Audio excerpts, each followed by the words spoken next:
Hello class, my name is Sagan Tekle, and today I will be presenting about my workplace communication problem and discussing the theory that I chose this semester. So my workplace communication problem consisted of many hidden intentions, many hidden motives and agendas. These hidden agendas were very sneaky. They didn't always have everyone's best interest at heart. So the communication theory that I explored this semester and that I felt was best fit for my workplace communication problem is the communication accommodation theory, which I abbreviate as CAT or CAT. Um, so the CAT or communication accommodation theory includes both interpersonal and intergroup communication. So, this theory is explained as changes in your behavior and communication style to accommodate others and to fulfill goals or hidden intentions. These changes in communication and behavior um, were also made to minimize or overemphasize social differences between one another or the person that you are communicating with.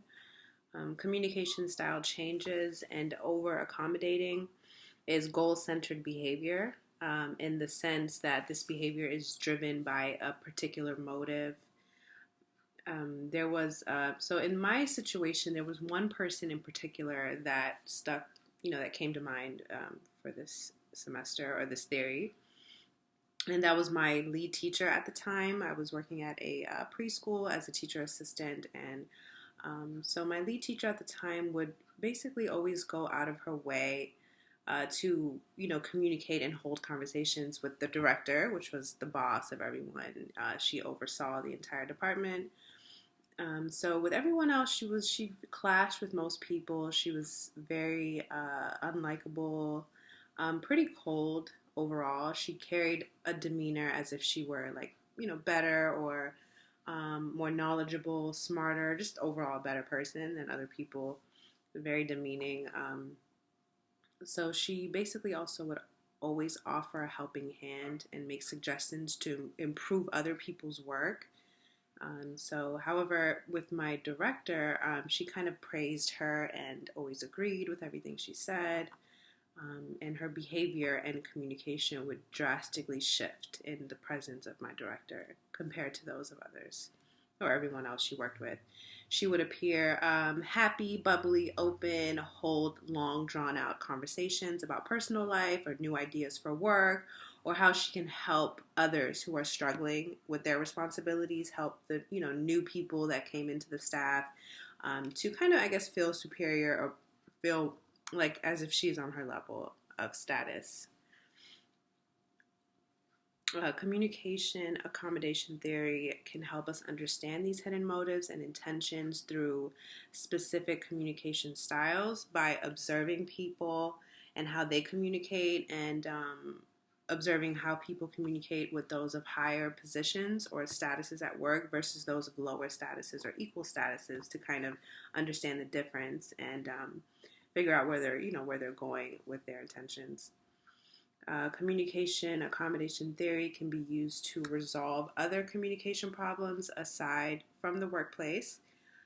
Communication problems are present in all aspects of life, such as social gatherings and school, for example. Communicating with others in your social circle or in a social gathering to be seen in a positive or more favorable way, or to to be liked by the popular crowd or the popular circle. So it can happen in social gatherings. One example is in school, you can communicate or behave in a certain way to by over accommodating your teachers, for example, your principal to be more favorable, to be the favorable student, to be liked, to get out of trouble, to maybe get out of a homework assignment that you missed. So that can be a hidden intention for accommodating your teachers or people at school to get ahead, or for a personal goal that you have. By understanding these behavioral and communicative changes, I can begin to understand why they're being used and what the motives are behind them.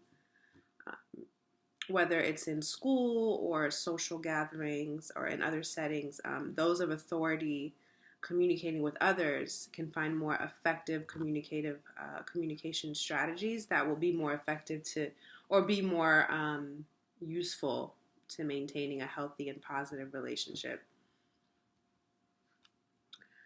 So from this investigation, I have learned that everyone doesn't always have good intentions in the workplace. I think that became even more clear to me from investigating this theory, is that not everyone is going to have your best interests at heart. Most people are concerned with getting ahead and being favored by people of higher statuses. By understanding this concept and this theory, it can help me in my career in a number of ways. First, if avoidable, I think it's important to separate yourself from people with hidden intentions at work who over accommodate for their personal benefit rather than the entire team. I think when you're communicating, even if people with higher authority, I think it should be of benefit to everyone in your status or in your field, and not just for your own personal reason. I feel as though communication in the workplace should be genuine, it should be honest, and it should consider the entire work team.